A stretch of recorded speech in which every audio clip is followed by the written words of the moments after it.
আর্জেন্টিনার খেলোয়াড় তোর প্রিয় হলো কেমনে বেঈমান? এই মুসলমানের বাচ্চা বল বেটা, এখন দাঁড়ায় বল বেটা।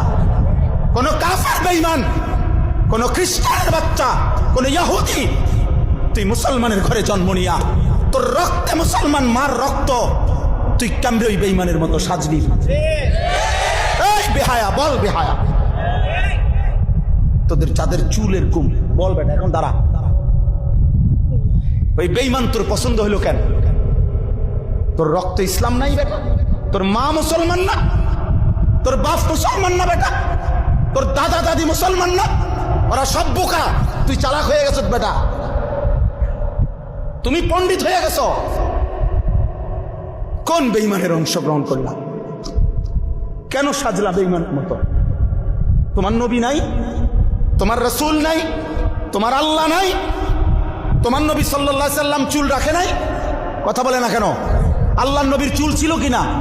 নবীজির চুল মোবারক ছিল কিনা? তিনি চুল রাখতেন কিনা? তো তিনি কেমনে সাজলেন? এটা আমার পছন্দ হয় না কেন? নবীর সাহাবী সোয়া লাখের চাইতে বেশি সাহাবী, লক্ষের চাইতে, ওনাদের চুল ছিল না মাথায়? তো ওনাদের চুল কেমন ছিল তার কোনো বর্ণনা নাই কিতাবে? তো তুমি দেখো না এটা? তোমার ধর্মকে তুমি এত বড় বেইজ্জতি করলা কেন? তোমার রাসূলকে তুমি এত বড় বেইজ্জতি করলা কেন? এটা কোনো ইনসাফ হইতে পারে?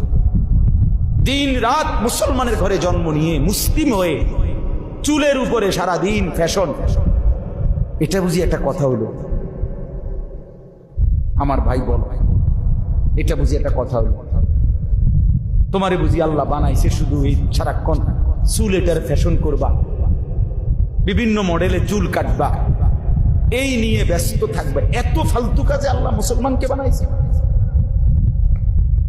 তাইলে সারাদিনে কি করল? গত এক সপ্তাহে কি করলাম? গত এক বছরে কি করল? বলো ভাই, বলো। নিজের জন্য ভাবো ভাই, প্রত্যেকের উচিত নিজের জন্য কিছুটা সময় একান্তে ভাবা যে আসলে আমি কে, আমি কোত্থেকে আসছি, কে আমাকে পাঠাইলেন, আমি যা করছি আমার সৃষ্টিকর্তা কি তাই চায়? তিনি যা চায় আমি তা করি কিনা, আমি যা করি তিনি তা চান কিনা? এতটুকু বোঝাপড়া,